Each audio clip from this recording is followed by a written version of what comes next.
the Franifesto. They called it progress. Leave the farm, leave the shop, leave the trade your family built across generations, and come and work in the factory. The industrial machine needs you. The economy needs you. This future, organized, efficient, modern, a paycheck instead of a harvest, a boss instead of a birthright, security instead of ownership.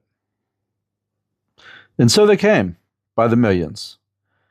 They left the land and the family business and the community where their name meant something. And they traded it all for a wage, for stability, for the promise that if they showed up and worked hard and kept their heads down and gave the machine their best years, that the machine would take care of them. That was the deal. The Industrial Revolution didn't just reorganize the economy. It reorganized the human being. It took people who had always been owners of land, of tools, of trade, of their own labor and fruits of it, and reclassified them, made them employees, made them dependent, made them interchangeable, optimized them for somebody else's production schedule, someone else's quarterly number. And then, this is the part that should make you angry, it told them that this was normal, that this was success. This was what a good life looked like. Go to school, get a job, build a career inside of someone else's organization, spend your best decades making their numbers move in the right direction, and hope that when you're no longer useful, that the severance is sufficient to give you a minimum quality of life. 150 years of that story. 150 years of human beings building empires for other human beings and being told to be grateful for the opportunity. And now, right now, in this decade, in this moment, the story is ending. Not because a movement rose up and demanded it, not because a politician promised it, but because the machine itself changed. AI and automation are doing what industrial technology has always done, eliminating the roles that humans were conscripted to fill. The analysts, the coordinators, the middle managers, the knowledge workers who spent decades building careers around skills that are now being automated at a price that undercuts any salary. The machine no longer needs you in the way that it used to. And that displacement, that disruption, that thing that looks like a crisis from the inside of the system is actually the opening. Not just for individuals, but for an entire industry that's been waiting without knowing it was waiting for this exact moment. For 150 years, franchising was treated as a category in business, a legal structure, a way to replicate a proven concept across multiple locations. Important but narrow, an industry within the economy. Interesting to some, relevant to a few. That framing was always wrong. We just didn't have the context to see it clearly until now. Franchising was never a category of business. It was a prototype, the first systematic proof that ordinary people given a proven framework and the right support could build an enterprise that generated real wealth, served real communities, and created real legacy. While the Industrial Revolution was busy converting owners into employees and concentrating wealth upward into distant corporations, franchising was doing the opposite, distributing the infrastructure of success to individuals, keeping ownership local, proving location by location, decade by decade, that the person on the ground, the owner with skin in the game, with their name on the door, with genuine care for the customer standing in front of them, could outperform the managed, optimized, centralized corporate alternative. Franchising was the answer before we fully understood the question. That question is now fully visible. AI is displacing white-collar workers at scale. The corporate contract is broken beyond repair. $10 trillion in boomer-owned businesses are coming to market without qualified buyers. The trades, the physical, local, human-centered work that no algorithm can replicate, are desperately short of the organized, capitalized, systematized operators who can scale them and meet the demand that AI's physical infrastructure requires. A nearly $1 trillion industry already proven across 830,000 locations and 8.8 million jobs is growing at twice the rate of the broader economy. Every one of these forces points in the same direction, towards local ownership, towards proven systems, towards the individual entrepreneur embedded in their community with a brand, a framework, and a support network behind them, towards franchising. Not franchising as a category. Franchising is the architecture of the next economy. That's the argument of this book. Everything else is simply evidence. For 150 years, franchising sat inside the economy as a structure. What is happening right now is different. The forces converging around it, the AI displacement, the boomer succession wave, the trade shortage, the breakdown of the corporate contract, are not forces that franchising is responding to.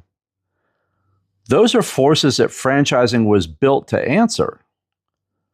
The industry didn't know this in the moment, but that moment has arrived anyway. And the industry is already in position. The Industrial Revolution pulled people away from their families and their communities and their own enterprises to serve the money machine. The machine told them that employment was progress, that the wage was security, that the career was an identity worth building.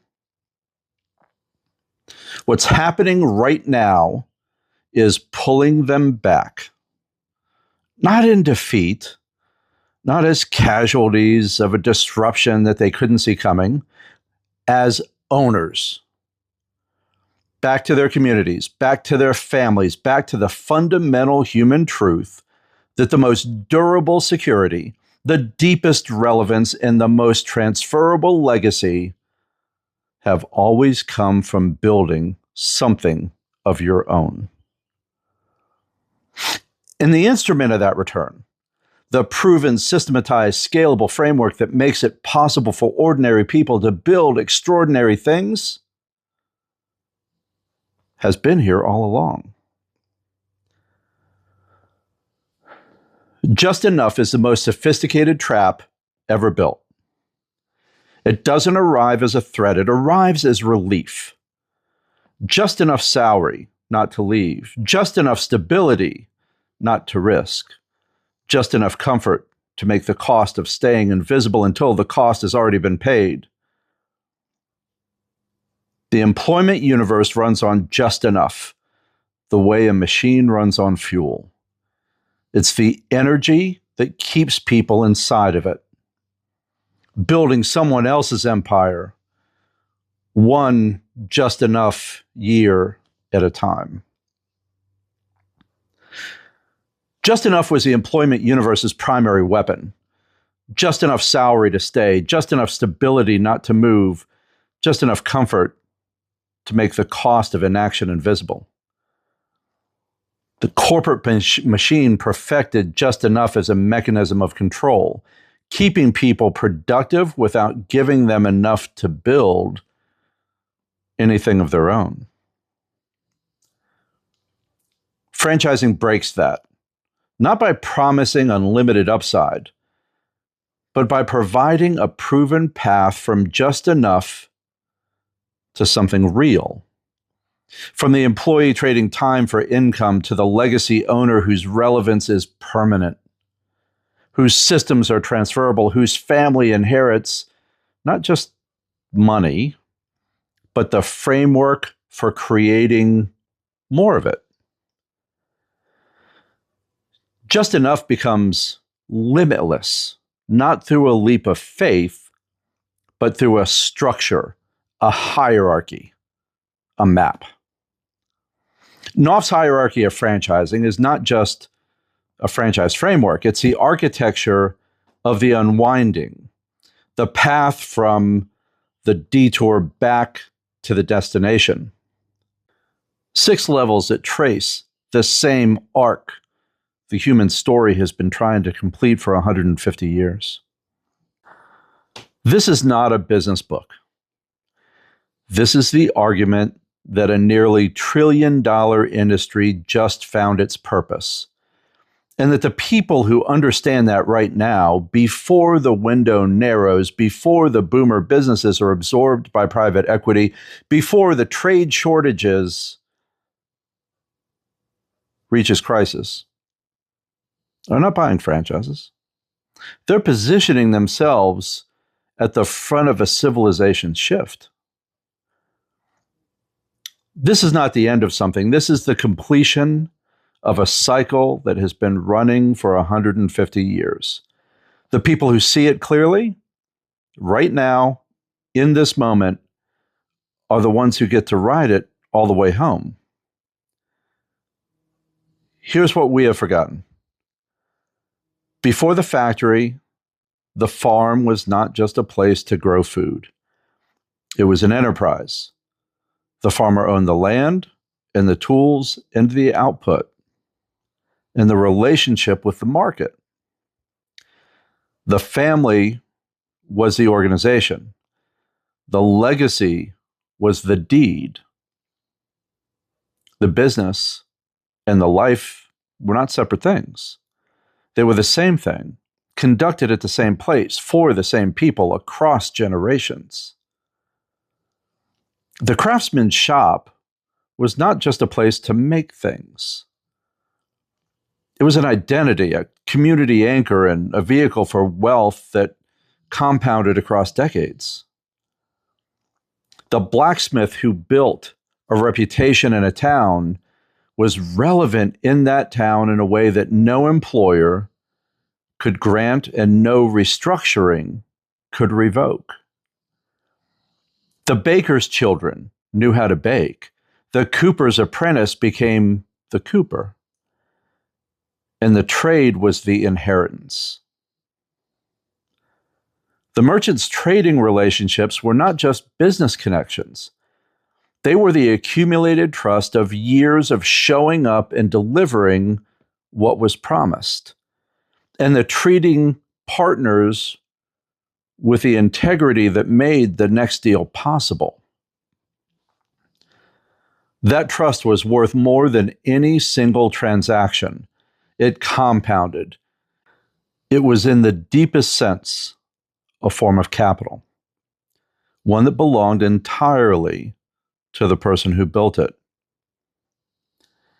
The Industrial Revolution told all of these people that their way of life was inefficient, that the factory could produce more, faster, and cheaper, that the organization of labor could, under central management, be a superior model, that the individual enterprise was quaint and limiting and destined to be superseded by the corporation.